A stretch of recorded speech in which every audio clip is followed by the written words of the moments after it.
Internet dating can be very odd, but exciting. Talking to this guy a couple weeks ago. We're chatting back and forth on this chat line, and he's from locally, like a half hour away, and seemed like a normal, regular kind of guy. And so we decided to meet, but I'm weirded out kind of by him because his picture is a profile.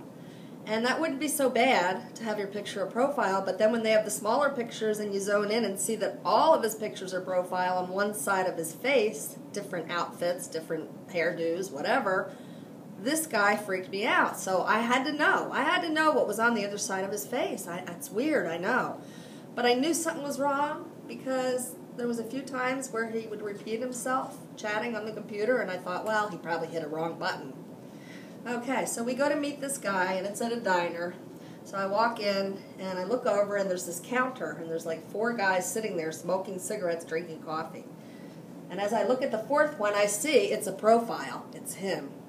And I'm like, oh my God, I've got to go over there. I get to finally see. So I walk over. So I said, excuse me, and he turns around, and he looks at me, and he had one eye that went this way and one eye that went this way. And all I could think of is, I don't know where to look. And his mouth is moving, and I don't know what he's saying, but I don't know where to look. And I just felt so uncomfortable. I didn't know what to do. So I look over, and his friends are all smoking cigarettes, and I sat down with them, and I had a coffee. I made the best of it.